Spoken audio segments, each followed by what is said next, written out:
I'm Bob Schrupp, physical therapist. Brad Heineck, physical therapist. And together we are the most famous physical therapists on the internet. In our opinion, of course.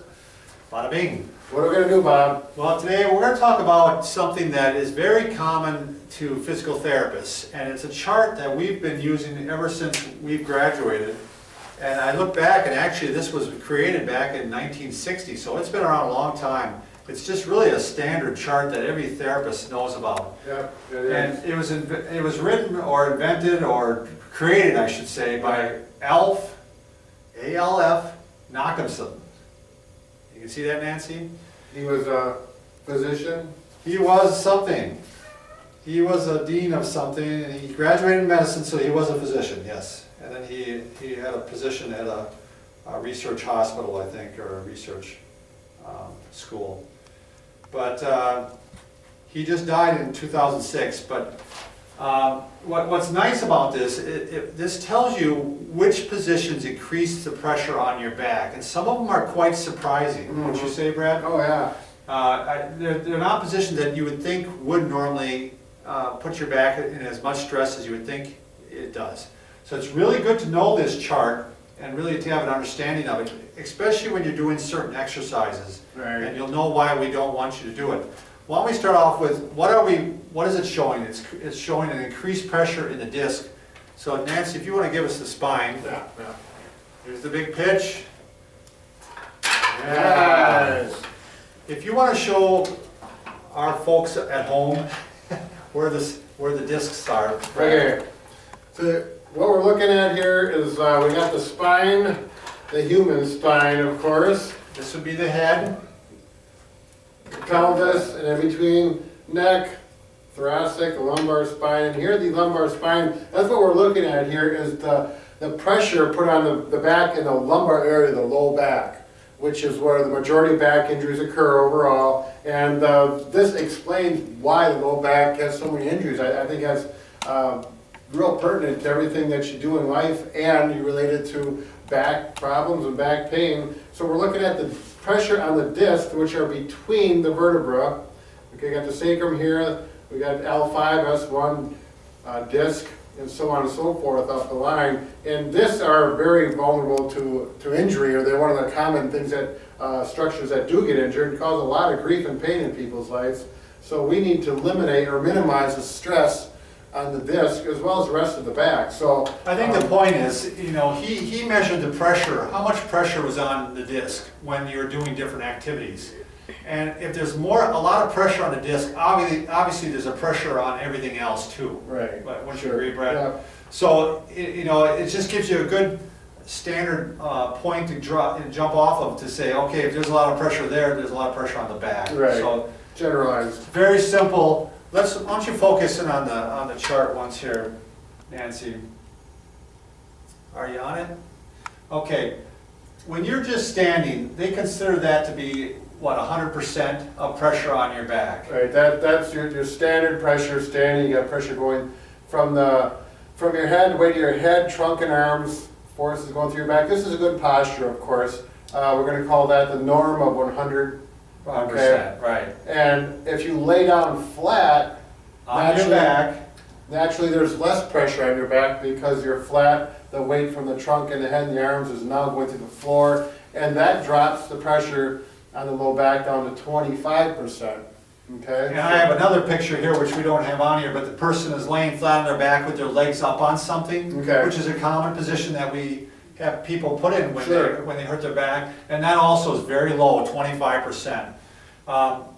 You know, this person's laying on their side, what it appears to you, doesn't it appear? Right. Yep. Sideline. A little bit higher pressure on the back, isn't it then? Right, up to 75% compared to the 100%. Still quite low. Right. Mm-hmm. But now let's just move to the next one here. Here you're standing, and all you're doing is leaning forward a little bit. Just like this, as if you were leaning over, brushing your teeth, washing the dishes. A lot of those. 50% more pressure on your back just from doing that. Right. So And how many times do you have people with back pain say, it really hurts when I'm doing the dishes or brushing my the teeth? sink. Yep. And that explains it, doesn't it? So let's go up to one of the higher ones. Now you're leaning forward with actual weight in your hand. Right. Oh, You want a weight? Oh, there's a weight. I'll see. Look at this. This is like made to order. Well, We didn't even know this was in here. Wow. Strong. So you take weight, and this is 100% or the Right. one. Then over here, 150. 150%, and then you add weight into the arms, and here we're going up to 220%, so more than doubles. Yeah. Okay, from here to here, we're just about doubling it. So it's amazing what the lever. It's all physics too. You know, you can calculate this out if you want to.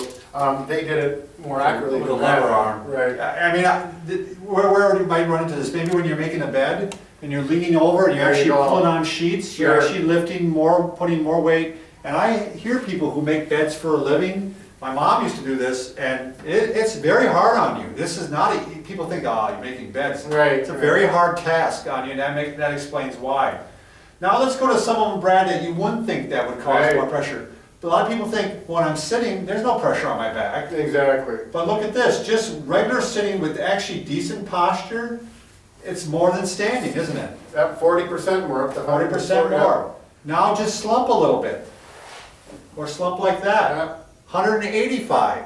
So it goes up from 40%, 85% more pressure on the low back. Yeah. Just from here To to there. here. And it's that much more withstanding. And now add a little weight. Yeah. And you go into this position. And this is the highest one. This is higher than standing and bending over. So this shows you how much stress there is on your back in the seated position. We often say that back pain is no longer a lifting problem. Quite often it's a sitting problem. Right. People who sit all day are putting more stress on their back than people who stand. And then it catches up with you. Matter of fact, Bob, I just had a patient, and she works in the same building I work, and I had to run down to the other end of the hall. She had such severe back pain, and she could not get out of her chair. They actually took her to the urgent care that day. She couldn't even walk. They had a wheelchair. In the wheelchair, she was 27 years old, healthy person. She was taking files Oh, sure. from here, and she was going to put them on the ground. And there was Oh, only a few pounds yeah. of them. She got down to here, and she said she heard it pop, and there it was. It took her 2 weeks out of work, and she's rehabbed fully now. But I think a lot of our audience can think of times when they're in that position, sitting and doing things like this, Yeah. and don't realize how much stress they're putting on their back. Exactly. The other one I want to point out, Brad, if we could clear a little area here, Oh, sure. is just when you're doing exercises, and I see a lot of videos here, you know, people are promoting, a certain Yeah. exercise program, and they get in this position. One is it's one of the reasons why we don't want you doing full sit-ups. Right. Because this right here, what is the pressure on that, Brad? That one. Well, it looks like, we don't have a number on it, but it looks like it's similar to one of the highest ones, doesn't it? Yeah. So it probably is also equal to about 220 or 200. So go ahead, do that Yeah. again. So it'd be a sit-up or just in this position right here, like this. But I see a lot of people working exercises like this. Sure. And I It's can working your abs. It's good. working your abs good, but it's putting a tremendous amount of stress on your back. And that's why I would not recommend this for people who are concerned about their back. I would Right. not do any activities in this position. I just wouldn't. Right. I would, especially unless this supports a little bit, and takes maybe some of the stress So what off. are you gonna do if you wanna work on your abs? Well, you've got whole videos on it, Brad. I mean, one of them that We you stay actually down have here. videos like that. Yeah. But if you have back problems, then you'd wanna go in that position. Right, and then stay down here To the and work mini these, crunches. or doing these. Right. You know. Keeping that back flat Yeah. on the floor. So,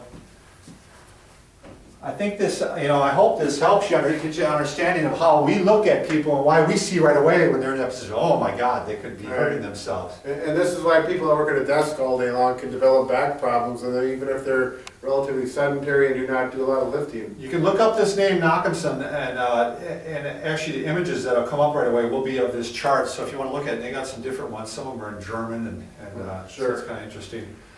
And if you're not already a subscriber to our site, we want to make sure that you do subscribe. If you're 40 or over, we've got videos that are going to help you with your health and fitness. Right, So you don't want to miss out on this. and it's right up there, right? Yeah, you guys subscribe right up there.